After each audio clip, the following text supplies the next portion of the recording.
2024 को लेकर सियासी पार्टियों ने हिकमत अमली को अमली जामा पहनाना शुरू कर दिया है और जराये के मुताबिक अपोजिशन इत्तेहाद इंडिया ने बड़ा दांव चलते हुए बसपा सुप्रीमो मायावती से राब्ता किया है। लेकिन मायावती ने यूपी में 40 लोकसभा सीटें देने वाली शर्त अपोजिशन इत्तेहाद के सामने रख दी है। मायावती 40 सीटों पर टिकट चाहती है। 31 अगस्त और 1 सितंबर को होने वाली इंडिया इत्तेहाद की मीटिंग में मायावती को लेकर चर्चा हो सकती है। हालांकि पहले मायावती ने अकेले इलेक्शन लड़ने की बात कही थी, लेकिन अब अपोजिशन इत्तेहाद मायावती को अपने साथ लाने की कोशिश शुरू कर रहा है।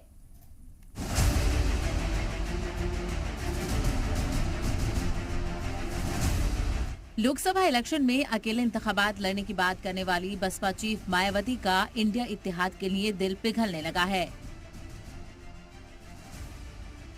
अपोजिशन पार्टियां भी बीएसपी को अपने साथ लाने की कोशिश में है। जराये के मुताबिक अपोजिशन इत्तेहाद इंडिया में शामिल लोगों ने मायावती से राब्ता कायम किया है। ऐसे में मायावती ने अपोजिशन इत्तेहाद इंडिया में शामिल होने के लिए एक बड़ी शर्त रख दी है, जिसे लेकर मुंबई में होने वाली मीटिंग में बातचीत की जाएगी। ऐसे में बीएसपी की शर्तों पर इत्तेफाक राय बनता है तो फिर मायावती अपोजिशन इत्तेहाद का हिस्सा होंगी।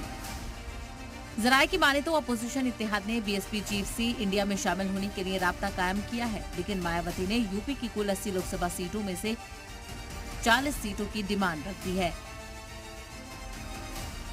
सूबे की आधी सीटें बसपा मांग रही है, जिसे लेकर गौर खौस के बाद ही उसे लेकर फैसला किया जाएगा। अपोजिशन इत्तेहाद इंडिया की मुंबई में होने वाली 31 अगस्त और 1 सितंबर की मीटिंग में मायावती के साथ इत्तेहाद और उनकी सीटों की शर्तों को रखा जाएगा। इसके बाद इत्तेहाद के बीच इत्तेफाक राय बनता है तो बसपा इंडिया का हिस्सा बन सकती है। INDIA यानी इंडिया जो नया अलायंस है उसके लोग अगर उनसे संपर्क कर रहे हैं, उन्हें अपने साथ जोड़ना चाहते हैं तो बहुत अच्छी कोशिश है और उनको करना चाहिए। क्योंकि मायावती जी अभी किसी समूह में नहीं शामिल हैं और लगातार वो कह रही हैं कि ना वो यूपी ना वो NDA का हिस्सा बनेगी ना इंडिया का हिस्सा बनेगी। लेकिन अगर वो किसी एक ग्रुप में शामिल होती है निश्चित तौर पे भारतीय राजनीति के लिए अच्छा होगा।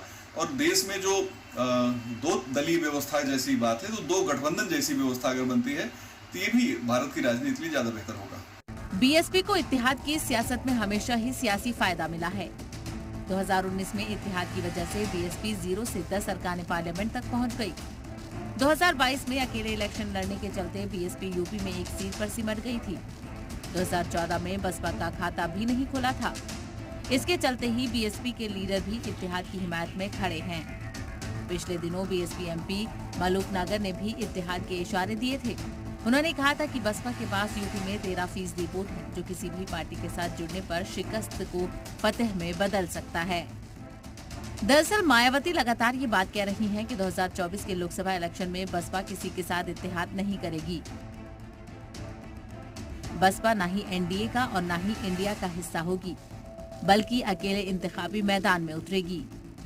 मायावती भले ही इत्तेहाद से इनकार कर रही हों, लेकिन उनकी पार्टी के लीडर और कई मौजूदा MP दबी जुबान से इत्तेहाद की हिमायत में बयानबाजी कर चुके हैं।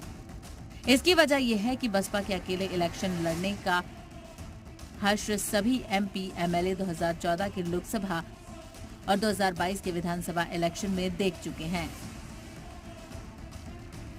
ब्यूरो रिपोर्ट, जी मीडिया।